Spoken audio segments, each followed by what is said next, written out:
the engine compartment of a 1990 Ford F-150 pickup truck with a 5-liter V8. What we're about here is to demonstrate how to install the fuel cell that creates hydrogen and oxygen that we use to run this vehicle. To start off, we'll begin in the lower left-hand corner, and we'll begin with the battery. We need a 12-volt battery, and if you look close, you'll see a lead off of that battery right there where it's red with the yellow connector and black. And that lead goes around and follows itself all the way over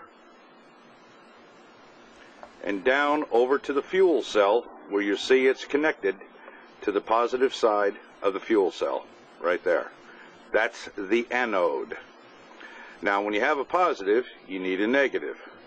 The negative side of the anode is the actual bracket that the actual fuel cell sits in. If you look down there, you see that band of metal right there.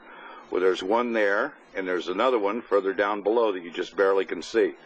Those two are joined together, and they are joined to the firewall and anchored in the firewall, which will come in here and we'll show you.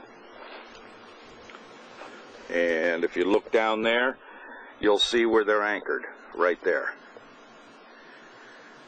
Okay, and that bracket goes down underneath.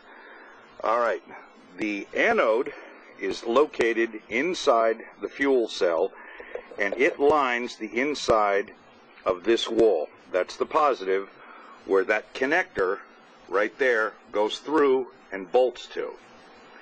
That is the anode. The cathode is located inside in the center, and it comes out through the bottom, all the way down at the bottom, and it rests on this metal cage right here and grounds to it, which it of course is grounded to the truck. So there is your cathode or your negative. This is what the cell looks like from the top. We have the outbound tube right here. We have a view and fill port right here, and we also have a vacuum setup for a vacuum gauge, and if we follow that all the way around, that'll take us to our vacuum gauge right there. Now, if you look across here, you'll see the outbound tube, which I have right here. If you follow it and keep going with it, the outbound tube goes over there to the intake plenum on the engine. In other words, the hydrogen-oxygen mix is pulled directly from the fuel cell all the way into the engine itself and the air plenum above the intake manifold when you're idling, when you're cruising, and deaccelerating. But when you go and accelerate your vehicle, what happens is that vacuum, which is normally about 17 inches, that vacuum will drop down to 7 inches. Thus, you're using more gasoline than you are hydrogen and oxygen.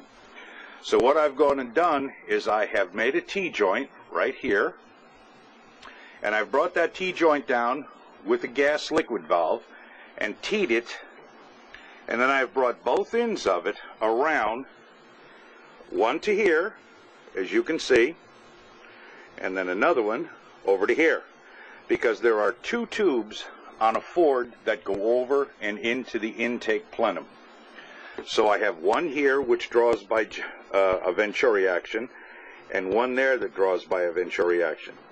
So what happens when you're accelerating, instead of the fuel which is coming through this feed tube, instead of that fuel going toward the engine and the vacuum dropping off and using more gasoline, the vacuum will drop off, and instead a vacuum will be created here, and it'll split to the two pipes and come down here into the air intake plenum box from the air filter. So what happens is the valve, which is located here, and the other valve, which is located over there, that valve will then close off, and this valve will open up, thus sucking the hydrogen-oxygen mix this way into the air filter plenum box right here, which is what you're looking at right there.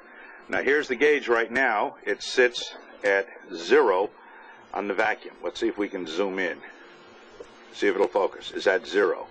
Now what I'm going to do is I'm going to start the engine up, and you'll be able to see where it sits at an idle.